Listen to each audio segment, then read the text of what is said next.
Good afternoon to the participants in this session. My name is Elios de Rosario, and I am a researcher from the Institute of Biomechanics of Valencia, and I want to present a study made in collaboration with the University of Padova and the Spanish insurance company MAZ as part of the Horizon 2020 project backup, with the purpose of developing a method to test the integrity of the response of patients with whiplash-associated disorders. The motivation of this study is the concern that exists in the context of whiplash, especially when there are litigations and possible insurance compensations of having patients that exaggerate their pain and disability. This is a controversial issue since it is difficult to judge the patient's intent, and in this regard it has been recommended to evaluate potential malingering by checking different types of evidence, starting from the existence of external incentive and the absence of psychological disorders, and continuing with the results of physical evaluation, neuropsychological tests, and self-reports. In the study that I am presenting, we try to take into account all these aspects, using the two former as the inclusion and exclusion criteria.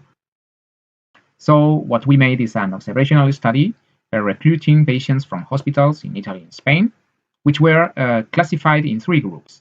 First, controls, which were normal whiplash patients, then false patients, which is former patients who were already recovered but were asked to behave as when they were feeling pain, and the third group that we call biased, which had the same inclusion criteria as the group of patients, but two independent evaluators judged them to be suspicious of feigning or exaggerating their symptoms. Then, all patients went through three different types of tools that have been used before to evaluate possible malingering, or at least suspicious pain behavior, as published in the given references.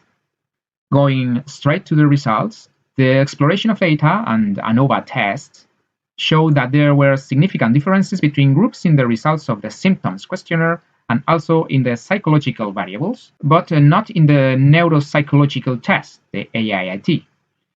Then, we fitted a linear discriminant model to distinguish between those groups, choosing variables with the maximum influence on groups, but the smallest correlations between them. And in the end, we obtained a model that combined two parameters from the symptoms questionnaire and two from the biomechanical tests. As may be seen in the sign and size of the model coefficients, the principal linear predictor, LD1 in blue, was positively related to the accumulation of reported symptoms, both possible and rare, and also with slow but regular movements with smaller velocity and greater face area ratio.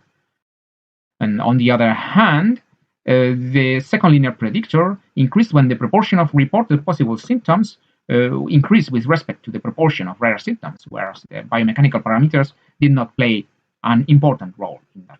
This plot on the left represents the values of the first and second linear predictors for the measured subjects, where the colors represent which cases would be considered to belong to the first group or the others. And it may be seen that the group of people asked to fake previous symptoms overlapped the other two, those triangles, especially in the group of suspects, but normal and biased patients, represented by circles and crosses, were rather different from each other. The binary classification between suspects and non-suspects patients was not bad, nearly 85% of specificity and 78% of sensitivity, and in a cross-validation, the average area under the curve was equal to 0.84, which can be considered excellent classification. In conclusion, we obtained that the combination of self-reported symptoms and the results of motion tests may provide useful information for spotting out inconsistent or potentially feigned response of whiplash patients. Also, that our results were conservative with greater specificity and smaller sensitivity, in which the flags that indicated possible feigning was slow but regular neck motion and accumulation of reported symptoms and a greater proportion of rare symptoms. Also, we found that contrary to intuition, the suspects were more distinguishable from non-suspect patients than fakers.